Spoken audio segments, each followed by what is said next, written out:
अस्सलाम वालेकुम दोस्तों, मैं हूं सबा इस्माइल और आप देख रहे हैं मेरा रिएक्शन यूट्यूब चैनल। और आज हम आपके लिए लेकर आए हैं आरजे रौनक की एक वीडियो और मेरे साथ ही हैं। हेलो दोस्तों, मैं हूं नवीद बलोच। आरजे रौनक की एक वीडियो लेकर आए हैं जो कि बनाई गई है पाकिस्तान इकोनॉमी पे।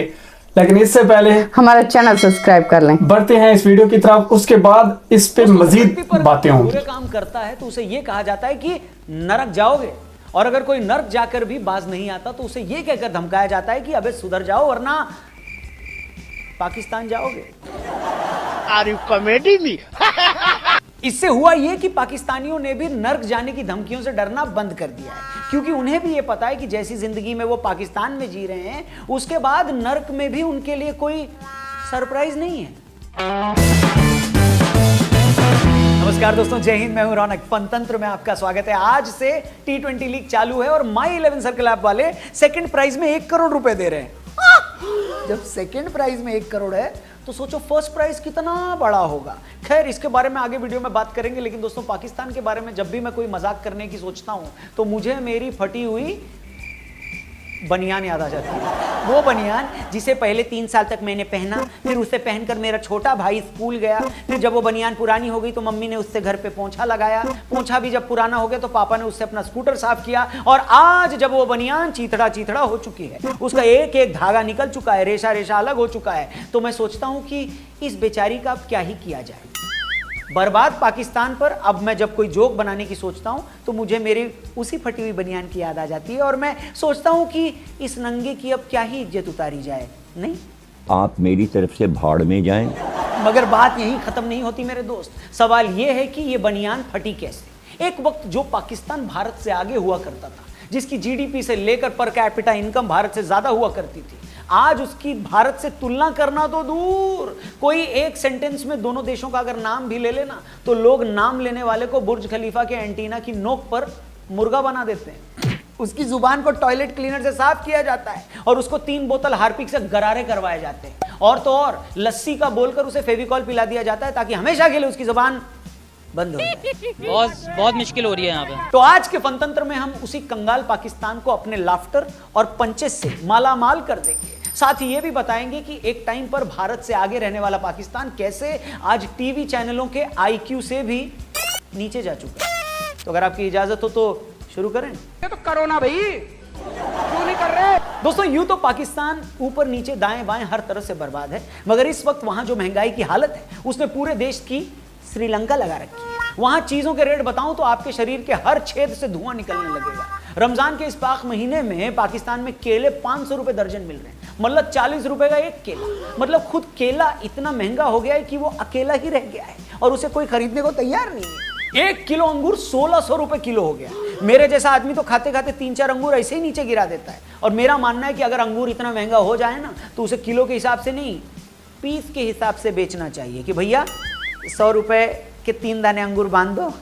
इसके अलावा 1 दर्जन अंडे 250 के हो गए, 1 किलो प्याज 150 का हो गया, और 20 किलो आटा 2500 का हो चुका है। बाप रे, बेशर्मो शर्म करो शर्म। समझ नहीं आ रहा कि पाकिस्तान में सामान बिक रहा है या उसका ऑक्शन हो रहा है। मतलब जितने महंगे पीएसएल में खिलाड़ी नहीं बिक रहे हैं, उससे ज्यादा महंगी तो पाकिस्तान में आटे की थैली हो गई है। कुल मिलाकर पाकिस्तान में महंगाई का हाल यह है कि आम आदमी तो छोड़ो, 2 दिन पहले महंगाई से परेशान होकर खुद महंगाई डायन ने कुएं में कूदकर अपनी जान दी, और महंगाई इतनी ऊपर जा चुकी है कि उसके ऊपर चढ़कर शहबाज शरीफ माउंट एवरेस्ट पर अपना कच्चा सुखाएं, बशर्ते उनका कच्चा अब तक बिक न गया हो।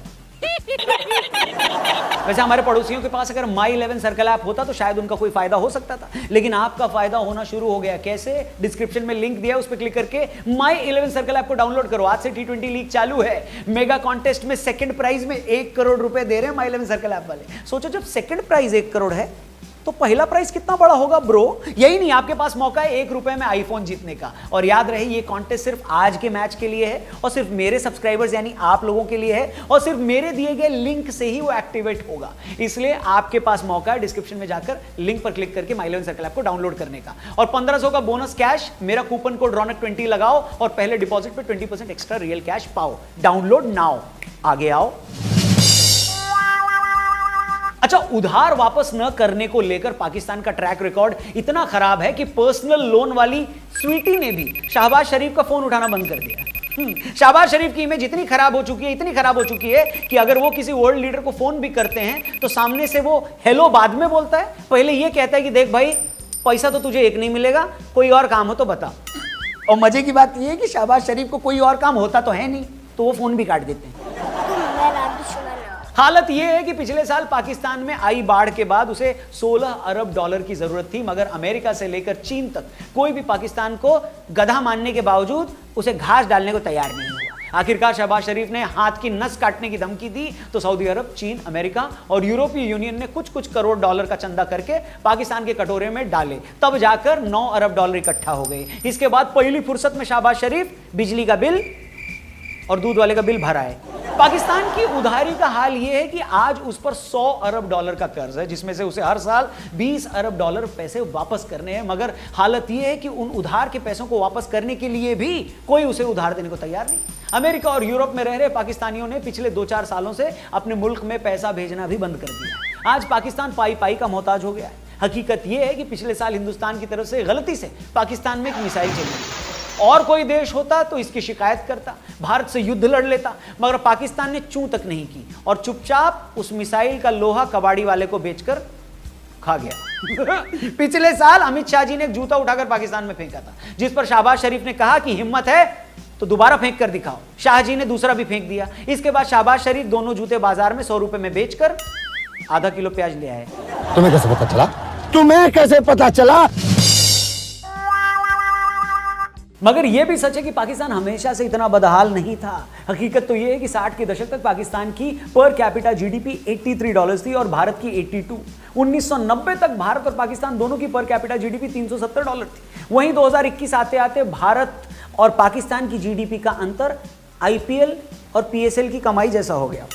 आज भारत दुनिया की सबसे बड़ी अर्थव्यवस्था में से एक है और पाकिस्तान दुनिया की सबसे बड़ी अनर्थव्यवस्था। भारत का विदेशी भंडार 600 अरब डॉलर के आसपास है और पाकिस्तान के विदेशी भंडार में 13 रुपए और 100 ग्राम धनिया है। इनके पास इंपोर्ट करने के लिए 1 महीने का पैसा भी नहीं है। घर पर 2 मेहमान भी आ जाए ना तो खुद शहबाज शरीफ को चाय के लिए दूध लेने भारत आना पड़ता है। 1960 तक भारत का विदेशी भंडार पाकिस्तान से 2 गुना ज्यादा था, आज 200 गुना ज्यादा है। आज डॉलर के मुकाबले भारत का रुपया 82 है और 1 डॉलर के मुकाबले पाकिस्तान का रुपया 282 का। और इससे पहले कि ये सुनकर कोई पाकिस्तानी चप्पल पहनकर नीचे से आधा किलो बूंदी ले आए, उन्हें मैं ये बता दूं कि डॉलर के मुकाबले रुपया ज्यादा होना गर्व का नहीं, शर्म का, लानत का और जलालत का विषय है। अब चप्पल उतारो और दोबारा बेड पर लेटकर ये वीडियो कंटिन्यू करो। भैया मुंह निकल जाएगा हमारा ऐसा करेंगे। यह सच है कि आजादी के बाद दोनों मुल्कों ने अपना सफर एक कृषि प्रधान देश के तौर पर शुरू किया। 80 के दशक तक दोनों ही देशों की इकोनॉमी में लिबरलाइजेशन नहीं आया था, मगर यहीं से ब्रेकअप करने वाले आशिकों की तरह दोनों देशों के रास्ते जुदा गए। भारत देखते ही देखते आईटी और मैन्युफैक्चरिंग सेक्टर का हब बन गया और वहीं पाकिस्तान ओसामा बिन लादेन जैसों का ननिहाल बनता गया। हमने दुनिया को क्या नहीं दिया? माइक्रोसॉफ्ट, गूगल और ट्विटर जैसी तमाम बड़ी कंपनियों के सीईओज दिए। और पाकिस्तान ने दुनिया को क्या दिया? लश्कर-ए-तैयबा, जैश-ए-मोहम्मद और हिजबुल मुजाहिदीन जैसे समाज सेवी संगठनों के कार्यकर्ता दिए। हमने दुनिया को सुंदर पिचाई और सत्य नाडेला दिए और पाकिस्तान ने दुनिया को हाफिज सईद और कसाब जैसे महारत्न दिए। इससे हुआ यह कि दुनिया की कोई भी बड़ी कंपनी पाकिस्तान जाने के लिए तैयार नहीं हुई। कोई भी मुल्क वहां क्रिकेट खेलने को तैयार नहीं हुआ। असल जिंदगी में तो छोड़ो, कोई भी इज्जतदार देश उससे फेसबुक पर भी दोस्ती करने को तैयार नहीं हुआ। देखते ही देखते उसकी इमेज उस उठाई गिरे जैसी बन गई जो पांव छूने के बहाने आपकी चप्पल चुरा लेता है, आपका ध्यान हटते ही आपका बटुआ मार लेता है, आपकी सब्जी वाली थैली में से लहसुन चुरा लेता है। वो ऐसा पड़ोसी बन गया जिसके बच्चों के साथ कोई खेलने को तैयार नहीं हुआ। हालत यह है कि भारतीय जड़ों को भूलकर खुद को अरब मुस्लिम मानने वाले पाकिस्तानियों को आज कोई अरबी सब्जी खिलाने को तैयार नहीं है। उधार देना तो दूर, सड़क पर कोई उनको साइड देने को तैयार नहीं है। और वो कश्मीर को पाकिस्तान में मिलाने का कितना भी ख्वाब क्यों ना पाल लें, सच यही है कि पाकिस्तानी जब विदेश में अपना इंट्रोडक्शन देते हैं ना तो खुद को हिंदुस्तानी बताते हैं, क्योंकि उन्हें भी पता है कि खुद को पाकिस्तानी बताने पर कैसी इज्जत मिलेगी। दुनिया में किसी भी कौम के लिए इससे बड़ी शर्म की बात क्या ही होगी कि वो घर से बाहर जाकर ये ना बता पाए कि वो किस देश से है। ये तो वही बात होगी कि अपने बाप के कर्मों की वजह से किसी बच्चे को दुनिया को ये बताने में शर्म आ जाए कि वो किसकी औलाद है। तो ये है इस मुल्क की हकीकत। और ये बात करते हैं कश्मीर की। लाल किले पर इस्लाम का झंडा फहराने की बात कर रहे हैं। झंडे का तो पता नहीं मेरे दोस्त, मगर पाकिस्तान में जो हालात हैं ना, कोई शहबाज शरीफ के पिछवाड़े में डंडा घुसाकर कहीं उनको ही इस्लामाबाद की किसी छत पर न फहरा दे। ये बड़ी अच्छी बात कही है। बाकी पाकिस्तान की लानत मलानत में आज इतना ही। अगर आपको लगता है कि मेरी तरफ से कोई कमी रह गई हो तो आप उस कमी को पूरा करो ना, कमेंट सेक्शन भरो ना। तो दोस्तों ये थी आज की वीडियो, लेकिन इस पर नवीद साहब बात करेंगे।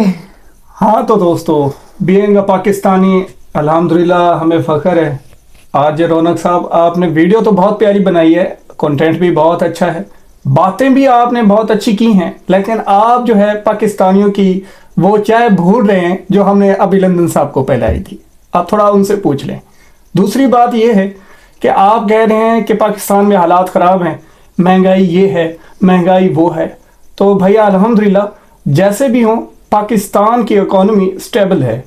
यूट्यूब पर मेरे ख्याल में हम इंडियंस के साथ अपनी सरहदें नहीं रखनी चाहिए। यूट्यूब एक प्यार मोहब्बत और नॉलेज शेयरिंग साइट है, तो हमें एक दूसरे के नॉलेज का, एक दूसरे के फीलिंग्स का और एक दूसरे के एहसासात का ख़ास ख्याल रखना चाहिए।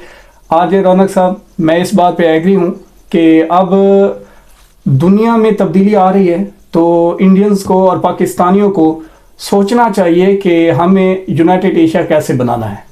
हमें सोचना चाहिए कि हमने अपने खित्ते में अमन कैसे लाना है। हमें सोचना चाहिए कि यूरोप के लोग तो आपस में नहीं झगड़ते, हम क्यों आपस में झगड़ रहे हैं।